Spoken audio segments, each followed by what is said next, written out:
Father, we do lift up this coming trip, and we do pray, Lord, that you would move in mighty ways. That God, people going, they have a relationship with you, they know you, but God, I pray that it would be deepened by this, and God, that every single person on this trip would draw closer to you, have a greater understanding of your love for them, and Lord, that they would be encouraged. And God, they could come back and we could all be changed people because of your grace. And now as we get into your word, I do pray, Lord, as we get into Esther, that God, you would bless this time. Kind of, to me, a weird chapter, but Lord, I pray that through this you would speak to our hearts. And again, we would draw close to you, and Lord, that you would do what needs to be done in every heart in here today. God, we don't just come because we're religious. We don't just show up because we're doing a ritual, but we came to meet you and to hear you. So God, have your way, and we ask these things in Jesus' name. Amen.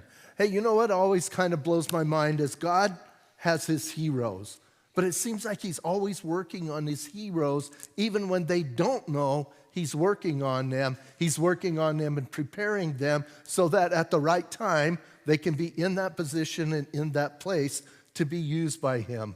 Now, if you remember last chapter, some things happened. The king got mad at the queen because he wanted to objectify her. She didn't want to be objectified, so he banished her. And then between chapter 1 and chapter 2, there's a 4-year period. So in this period, well, we'll talk about that in a minute, but 4-year period. And then chapter 2, to me, is one of those chapters. Do you ever have places in the Bible you don't want to read or you don't like? Chapter 2 is one of those. I think it's disgusting what happens in chapter 2. And, you know, you read those things and you're going, why is that being recorded in the Bible? And why does God approve of that? Number one, just because it's in the Bible doesn't mean God approves it. Everything written in the Bible is not necessarily prescriptive on how we should act. Some of it's just descriptive on what was going on in that time. So, you know, I think we get confused. But having said that, I also know no matter what happens, God can use it for his glory, and he can be glorified in it. And that's what I learned from this chapter, although I'm disgusted by it. So, you know, I read chapter 2, I feel like I need to go take a shower. You know, it's just one of those things. It's just, so, you know, if I disappear, that's where I went. But, hey, and then also we just see how sin leaves you empty and lonely and, you know, in a place, quote, of kind of depression. So that's what's going on. So we have end of chapter 1. Chapter 2 says, after these things. Now, I almost, you know, talked about that. After what things? What happened? He banished Vashti, and then also he's been to war. He attacked Greece, and that didn't work out real well for him. So that didn't happen the way he thought it was going to happen. Now he had to come back with his tail between his legs. Things weren't going well. So it's after those things. And then it's interesting. It says, when the wrath of King Ahasuerus subsided. So, hey, it's not just what happened with Vashti. It's everything that happened. When you go to war and you lose a war, it's kind of disheartening. So he comes back, he's mad, he's angry, and it says, so after that subsided, he remembered Vashti and what he had done and what had been decreed against her. So here's what's going on now. Now all of a sudden he's remembering, oh yeah, I had a nice queen, and I don't have her anymore. So again, that emptiness of sin, right? You choose to sin. Now he's empty. He's lonely. She's not around. And, you know, I'm sure he's talking to some of his crew, some of his, you know, cabinet around him, the ones who told him, hey, why don't you get rid of her? Why don't you banish her? Why don't you do those things? And I'm sure he's going, that was not such a good old idea because now I'm kind of lonely and I don't have anything going on. So now what do you guys think, right? What do you guys want to do? So verse 2 says, then the king's servants who attended him said, let beautiful young virgins be sought for the king, and let the king appoint officers in all the provinces of his kingdom, that they may gather all the beautiful young virgins to Shushan, to the citadel, into the women's quarters under the custody of Hegai, the king's eunuch, custodian of the women, and let beauty preparations be given to them. Oh, you're lonely? You're bummed out? Okay, here's what we're going to do. We're going to go gather all of the beautiful young ladies, and we're going to bring them in to your harem, and we're going to do that. How does that sound to you, king? I, for one, think it sounds pretty gross. And you need to know something. They brought them in, and now this contest starts. And the contest is who's going to end up being the queen. But it's not a beauty contest. This is an immoral sexual contest. That's what's going on. So now we need to think about these young ladies. These young ladies throughout the kingdom, hey, they're going to come, it says, and let beauty preparations be given them. We're going to read later on, they go to the spa of all spas. They get the best treatment in the world as far as spas. And I know from my wife, ladies love spas, right? They love that spa treatment. And my wife's only gone to some that last maybe an hour. This is going to last 12 months. Ladies, imagine in a spa for 12 months. That's got to be a good thing, right? And you're going to get good jewelry. You're going to get good clothes. You get all this stuff. But you give up all your freedom. Can't come home anymore. And if the king doesn't choose you, you just become part of a harem that you're just, with a bunch of other ladies, and that's what you do the rest of your life. That's how you're going to live. You got to leave home. They're taking you from your home. They're taking you from your family, and now you're going to be in this system. And I wonder how many young ladies at that time hid when the guy showed up. How many of them maybe even married quickly so they wouldn't be taken into this big sweep of things. And this shows us how gross this king was. I mean, he was gross. Number one, he tried to objectify his wife. Now he's using all these young ladies, objectifying them and doing that. I don't like this guy. No wonder he couldn't beat Greece, right? And so, hey, all of that's going on. And verse 4 says, then let the young woman who pleases the king be queen instead of Vashti. And this thing pleased the king, and he did so. I bet it pleased him because he's a pig, that's why. And so, hey, he's like, yeah, that sounds like a good idea. And so he says, hey, let's do this. And once again, you need to know it wasn't a beauty contest. That's not what this was about. So they're going to gather all these young ladies. And then we kind of get a little bit of background. It says in verse 5, in Shushan, the citadel, there was a certain Jew whose name was Mordecai, the son of Jair, the son of Shimei, and the son of Kish, the Benjamite. So now we get a little bit, here's this guy Mordecai. And it's interesting that they're letting us know. Now, having said that, remember, they have already gone back to Jerusalem. There's a whole group that went back with Ezra. And that was some 25, 30 years ago, maybe even up to 50, that people went back. And this Mordecai's still there. So he was one of the ones who chose not to go back. We talked about that. Very few returned to Israel when they were allowed to go back. So now he's hanging out there, and hey, he's got a good lineage, right? He's from the tribe of Benjamin. His great-grandfather was Kish. I don't think it was the Kish way back that was in Saul's lineage, but nonetheless, a Kish. And so, hey, they gave us that. And then it tells us in verse 6, Kish had been carried away from Jerusalem with the captives who had been captured with Jeconiah, king of Judah, whom Nebuchadnezzar, the king of Babylon, had carried away. Now, in the New King James, in verse 6, it starts out with Kish. Some of your translations will have just he had been carried away from Jerusalem. Now, some people say the he refers to Mordecai. There's no way Mordecai was taken away when they took away the captives with Jeconiah. That would have been Daniel's time. So if that was the case, Mordecai would be about 150 years old, and he would be collecting Social Security from America. But I couldn't resist. Sorry.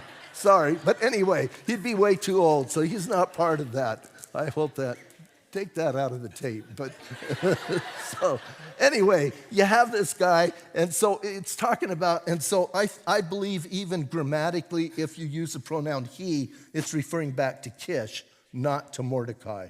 So he was taken away. And again, that's in that first captivity when Daniel was taken. So now you have this guy, now he's introduced, and he's going to end up being a hero. He's going to end up being one of those guys that's there, and some incredible things happen, and he's caught up in the midst of this grotesque thing going on. And hey, sometimes we think in our lives, this evil thing's happening to me. How is God ever going to use that for his glory?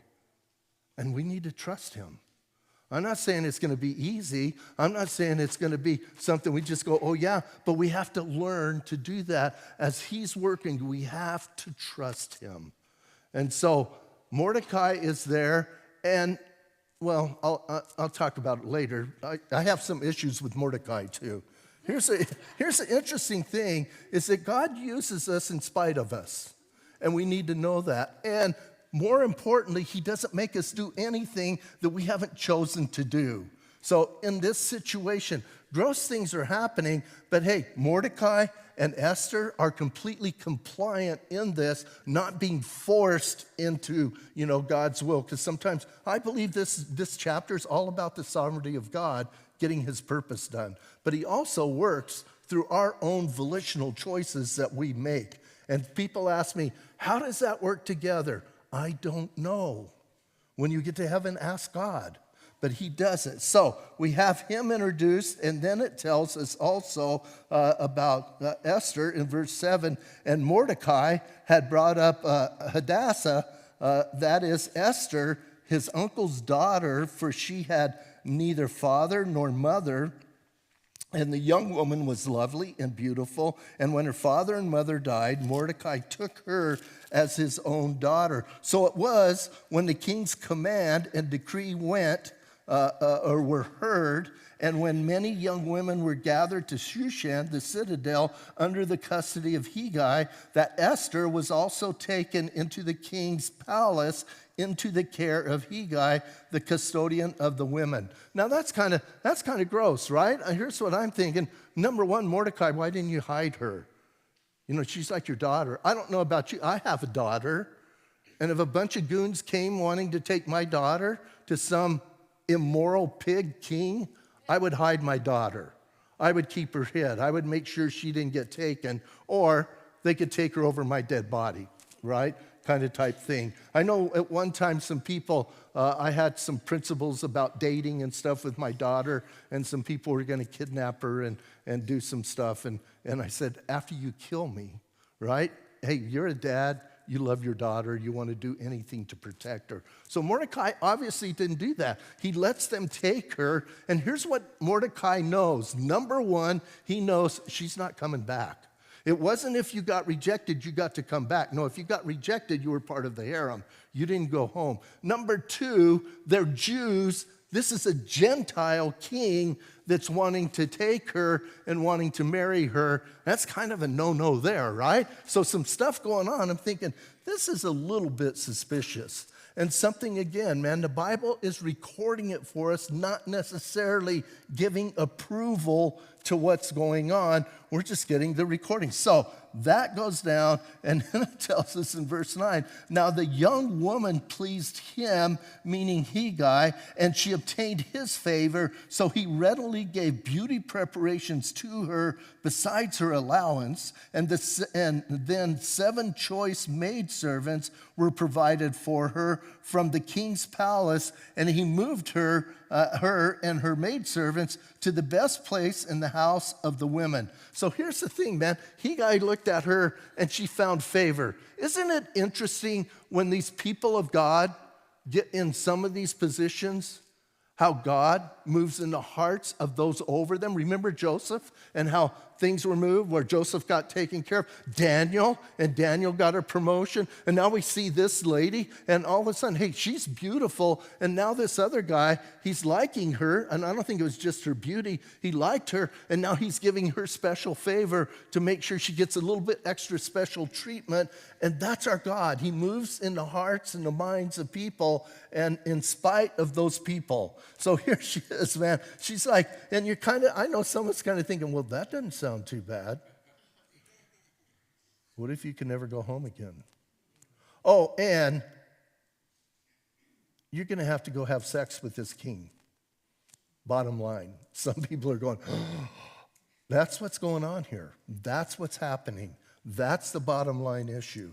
And you're a young virgin Jew, and you're going to go lay with this Gentile. That's what's in your future, and that's what's going down. To me, that's sort of frightening. So, it tells us in verse 10, Esther had not revealed her people or her family, for Mordecai had charged her not to reveal it. Really? Mordecai? What is the matter with you? It wasn't horrible to be in Babylon and be a Jew. Ezra let them know. Nehemiah let them know. They let them know. All the people who went back let them know. And yet Mordecai, for some reason, he's trying to hide this.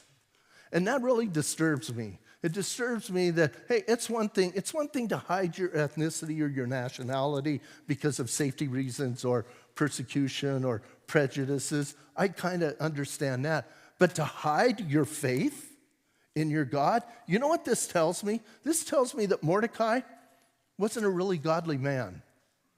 And you go, why do you say that? Well, if he was really godly, he would have been practicing Judaism, and he would have been keeping the Sabbath, and he would have been doing things, and everybody would have known he was a Jew. He wouldn't have to not tell anybody. They would have already known that. And so they should have known that just by the way he lived. And shouldn't that be true of us, Christians?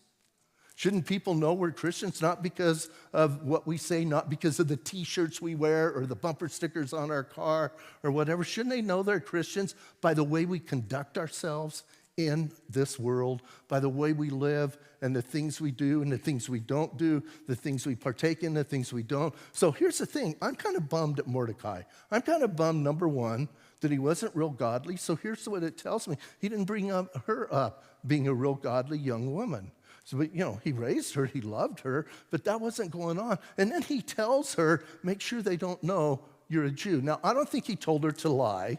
He just said, don't bring it up, right? Don't let them know. Kind of keep that undercover. I don't want to be an undercover Christian. Maybe some of us like that whole thing being part of the, CIA and spy thing, and you're thinking I'm an undercover Christian and I'm keeping it. But man, I want people to know, and I want people to understand where I'm coming from. And I think that's fair. So he says, hey, don't let them know. And then now look at, in spite of that, in verse 11, and every day Mordecai paced in front of the court of the women's quarters to learn of Esther's welfare and what was happening to her. So he was a little bit panicked about it, right? I mean, I can't imagine every day walking back and forth and trying to figure out what's going on, asking people maybe, I don't know if there was a wall, I don't know if there was a chain link fence, I don't know what's going on, but hey, he's asking about her. He wants to know if she's okay, which is a good thing. But dude, why didn't you just keep her to begin with? Why'd you let that happen? So a little bit of panic going on there. And then verse 12, each young woman's turn came to go into King Ahasuerus after she had completed, listen to this, ladies, 12 months preparation, according to the regulations for the women, for thus were the days of their preparation, apportioned 6 months with the oil of myrrh and 6 months with perfumes and preparations for beautifying the women. So 12 months of spa. Woo! That's pretty good, huh? You ladies are going, I'll do that. It's going to cost you. This is going to cost you everything. It's not going to be expensive monetarily. It's going to cost you everything. So yeah, there's a benefit, but there's also, you're going to have to pay the price. But it does sound good, doesn't it? Just sounds like, wow, just soak me in perfumes for, 6 months. And just, I'm sure they're getting massages. I'm sure they're getting everything. And then once they're ready, then it gets weird. In verse 13, thus prepared each young woman went to the king, and when she was given whatever she desired to take with her from the women's quarters to the king's palace. And in the evening she went, and in the morning she returned to the second house of the women into the custody of Sheashgaz, the king's eunuch, who kept the concubines, and she would not go in to the king again unless the king delighted in her and called for her by name. Now, I love the way the Bible cleans it up, right? Makes it a little bit PG-13, right? And she went in at night, she left in the morning. We know what she went and did that night. We know what was happening. And here's the interesting thing. Some people say this went on for as much as 2 years, bringing women in every night and then leaving in the morning. He's trying to find the right one. And he was not being kind and gentle and just having dinner, right? That cost them. And it cost them their virginity. He's in there. He's abusing them. You talk about different things. Man, I read about this guy. He's a misogynist to the core, right? He's the highest of highest. And he's a horrible individual. I think he's really bad. And so he's taken advantage of these women, and they go back. And here's the thing. Once they went back, if he didn't call them again, they just lived in that harem with women for the rest of their lives. Or maybe until you got a new king. But nonetheless, that's what's going on. So they went in one by one. I don't know about you, but I sure wouldn't want my number coming up, right? I would want to be, hey, maybe he'll find one before he gets to me, but then you're already stuck. But anyway, so they went in. And then verse 15, now when the turn came for Esther, the daughter of Abihail, the uncle of Mordecai, who had taken her as his daughter to go into the king, she requested nothing but what Hegai, the king's eunuch, the custodian of women, advised, and Esther obtained favor in the sight of all who saw her. So bottom line, she asked a guy, and here's what I kind of like. Obviously, this lady was very good looking.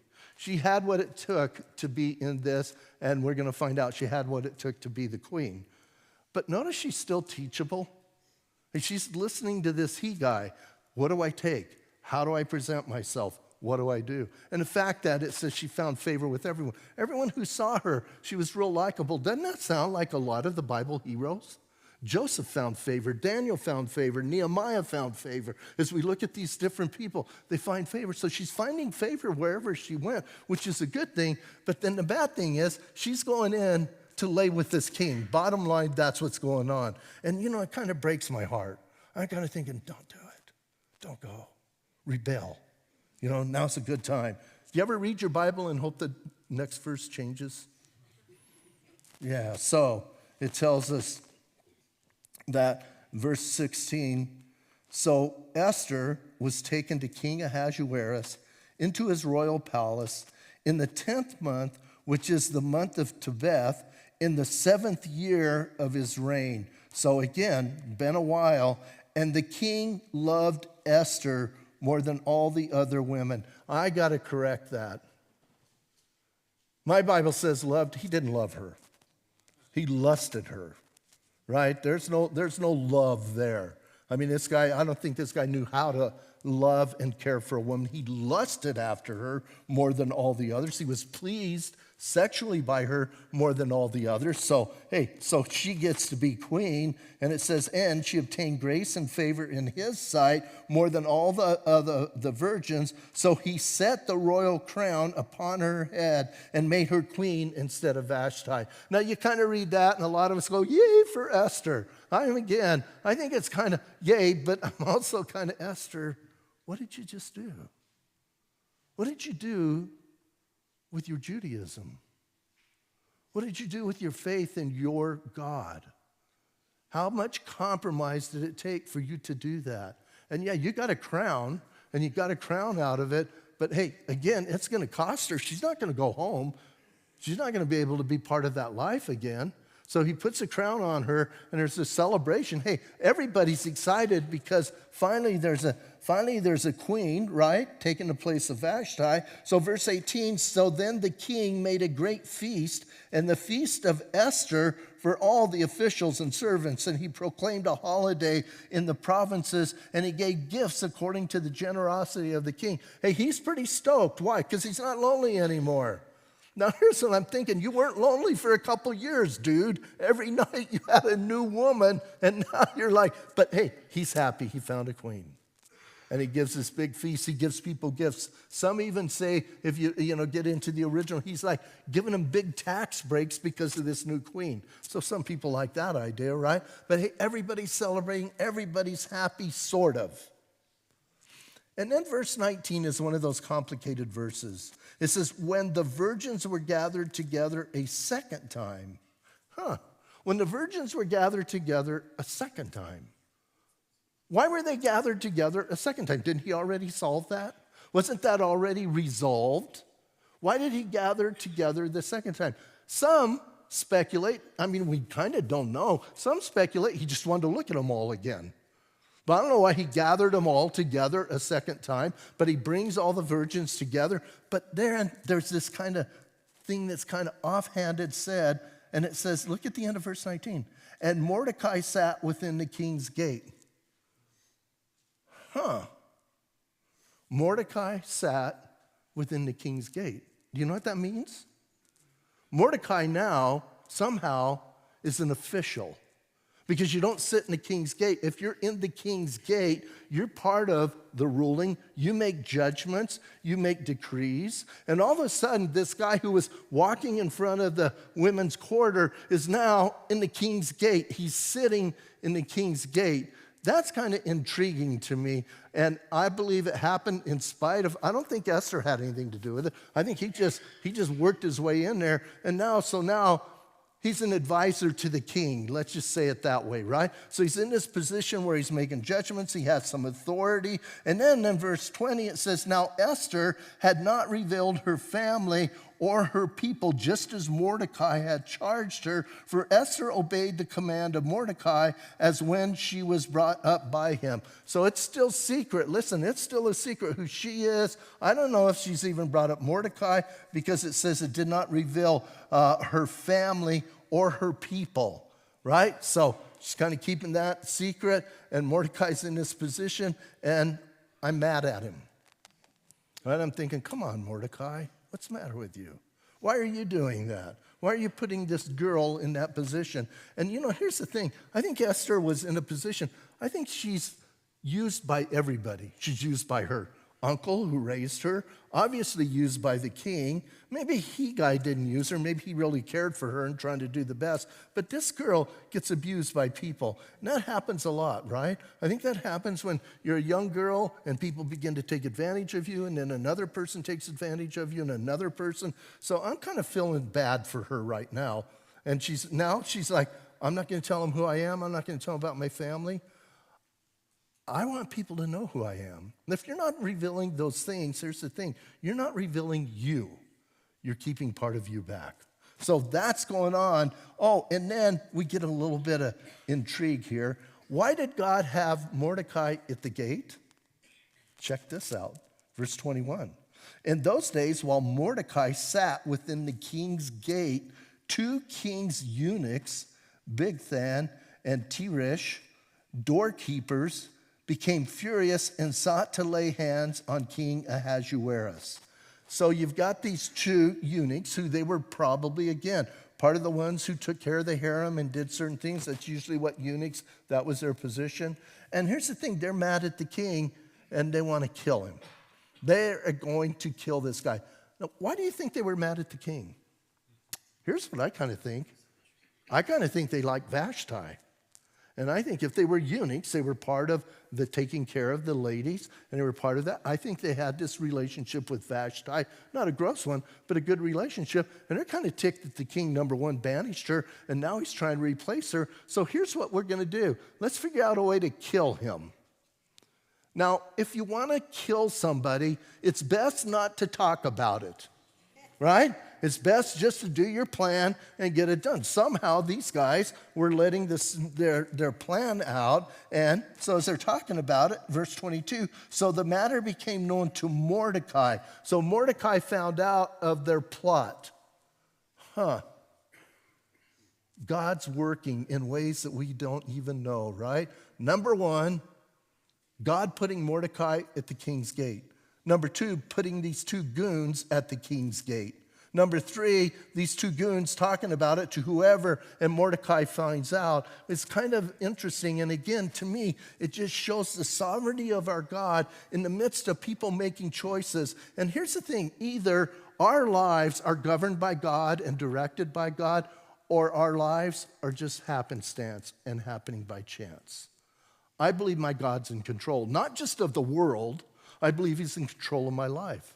I believe decisions I make are decisions he's going to use to glorify him, even though he's not making me make those decisions. He's using those decisions for his glory. So now you have Mordecai. So Mordecai finds out then in verse 22, so the matter became known to Mordecai, who told Queen Esther, and Esther informed the king in Mordecai's name. So she goes to the king and she says, hey, Mordecai found out that these two guys are trying to kill you. So you need to do something about it, right? That's a good thing. So he tells her, she tells the king. So, you got to say, right now, you got to say, that's why she became queen. And most of us know the story. There's a bigger plot, right? There's this huge plot. Mordecai, Esther, or the king have not read the rest of this book yet, right? So they don't know about this big thing going on that we know. And again, I want us to get a picture of God working in people's lives. They're unaware of God working in their lives. It's not like he takes us and makes us as little robots and he moves us around. Hey, we make choices, right? Everybody here made choices. They made choices and they were happy with their choices. And well, maybe not these two guys. Well, no, they weren't. Because after she tells the king in Mordecai's name, in verse 23, it says, when an inquiry was made into the matter, it was confirmed, and both were hanged on a gallows. Oh. Now, doing some research, they necessarily, later on, we're going to read about Haman making a big gallows and thing. But this is worded here, it wasn't so much that they were hanged. It's the way the Persians, and the Persians are the ones who kind of began the whole idea of crucifixion and doing that. But in the beginning, here's what they would do. They would get a stick, they'd put it in the ground, or a pole, I should say, and they would sharpen a point to it, and then they would pick the individual up and shove that stick right up into their rib cage and stick them on there and let them die. That's what's going on here. That sounds pretty gross, doesn't it? I mean, what a gruesome way to do things. The Persians were the ones, hey, if we're going to kill somebody and execute somebody, we want to make it as miserable as possible. Right? We don't want to execute them and just annihilate them or kill them. We want them to suffer and know that. So these two guys are stuck on a stick, right? So it says, hey, they were there, and then, notice this, it was written in the book of the Chronicles in the presence of the king. So bottom line, he kind of wrote it down and forgot about it. Now, this is going to become very important. Again, if you know the book of Esther, this is going to become very important. So here we see chapter 2, kind of, to me, a gross chapter, but also an amazing chapter because God raises up two heroes that are kind of unlikely heroes. They're not real faithful to the Jewish tradition, to the Jewish life, but yet God is using them and God is positioning them so that they can be used to save the entire Jewish race eventually. And that's our God. And so we need to understand something in our own circumstances. Our God can use our circumstances even when they seem horrible and bitter to us. God can use them to glorify himself. And we need to trust. And he hasn't forgotten us. I don't know about you guys, but do you ever get in a place in your life where you kind of feel like maybe God forgot you? Lost your phone number? Lost your address? He doesn't do that. He's not going to lose any of us. If you're born again today, he's got your number. He knows what's going on. and he's going to use us. If you're not born again, he's still going to use you, whether you like it or not. That's kind of what I love, right? Because, hey, Ahasuerus, all these people, they're used by God for God's glory and for God to get his plan done. And we need to understand that. And we need to hang on to that. I think especially when we're going through hard and difficult and gross times, we need to understand our God is in control. And when life hurts and hurts bad is when we need to cling to him the most. Let's stand up and pray. Father, I thank you. I thank you for your word. And Lord, I thank you that God, as we kind of work through this, I know it's to me, kind of a gross thing. I get appalled with people taking advantage of other people, especially men taking advantage of women, and it's just gross. And God, yet I thank you that in the midst of this, that you're working, that your plan is getting done, that your purpose and your will are being done. And so, Lord, I pray as a body of believers and as people standing here that in our own lives we would learn to trust you. And we would learn, God, that you haven't forgotten us, that things going on in our lives are not necessarily something you want to go on in our lives, but even the bad choices we make, that God, you can take those bad choices and you can turn them and use them for your glory. And I pray that that would give us hope. And God, it would give us a peace in our hearts. And we thank you for your goodness. We thank you for your grace. And I'm going to ask everyone just to stay in an attitude of prayer for a couple more minutes. And if you're here this morning and you've never asked Jesus to come into your life to forgive your sin, to take control of you, then you know what? Today's the day. Right now is the time to do that. Maybe you just walked into this church for whatever reason, or maybe somebody invited you. But you're here now, and God would have you know that, again, the choice you made to come in here, that was your choice, but he's got a plan for you. And you can hear the gospel, and you can accept him or reject him. So we want to give you that opportunity today. And so you need to understand something. Jesus Christ died for your sin, not just a physical death. When he was on the cross and he said, "It is finished," what he meant is he took all of the wrath of God that you earned by sinning. Because if you sin, you deserve his wrath. He took that upon himself. And he said, "It is finished." And now today, here's the deal. All you have to do is trust him. Put your faith in him. Let him know that you believe that he took that wrath for you. And you'll be born again. And it's not just uttering some words. The fact is, you're going to be changed if you call on his name. So if you want to do that, I'm going to lead you in a prayer. And you can say this prayer with me. You can say it out loud, or you can say it silently. It's not volume that matters, but what does matter, it's got to come from your heart. Again, it's not just magic words. This is you being sincere with God, letting him know that you want to be saved, that you want him to intervene in your life. And so if you want to do that, you can say this prayer with me. And also, hey, if you're backslidden today, man, you need to come home. Maybe you came to church, and now, right now, God is calling you, come on back home. If you're watching online, you can say the prayer where you're at. You don't have to be in this room. You can say it there, right in your home or wherever you're at. Let's say this prayer. Jesus, today, I confess to you I am a sinner. I'm sorry that I sinned against you. And right now,